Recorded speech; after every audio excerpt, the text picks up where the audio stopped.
தமிழகத்தில் இதுவரை 60 லட்சம் குழந்தைகளுக்கு தட்டம்மை ரூபெல்லா நோய் தடுப்பு ஊசி போடப்பட்டுள்ளதாகவும் அனைவரும் நலமுடன் உள்ளதாக திருச்சி சுகாதாரத்துறை துணை இயக்குநர் ரவீந்திரன் தெரிவித்துள்ளார்.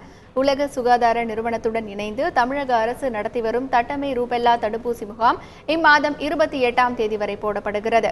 கடந்த 6ஆம் தேதி துவங்கிய இந்த முகாமில் திருச்சி மாவட்டத்தில் மட்டும் 1,28,000 குழந்தைகளுக்கு தடுப்பூசி போடப்பட்டுள்ளது.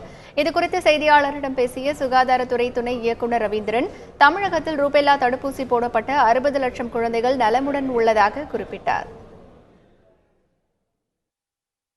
இந்த 1,28,000 குழந்தைகள் போட்டதில் எந்த குழந்தைக்கும் எந்த ரியாக்ஷனோ பக்க விளைவுகளோ எதுவும் வரல. இது முற்றிலும் ஒரு பக்க விளைவுகள் இல்லாத சேஃபான ஒரு இது பாதுகாப்பானது தான். அதனால்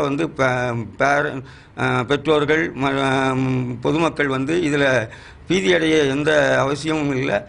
தைரியமாக இந்த இதை போட்டுக்கொள்ளலாம். இதை ஒரு மாதம் ஒரு பள்ளியில் பண்ணுறோம். இதுக்கு பொதுமக்கள் ஒத்துழைப்பு ரொம்ப அவசியம்.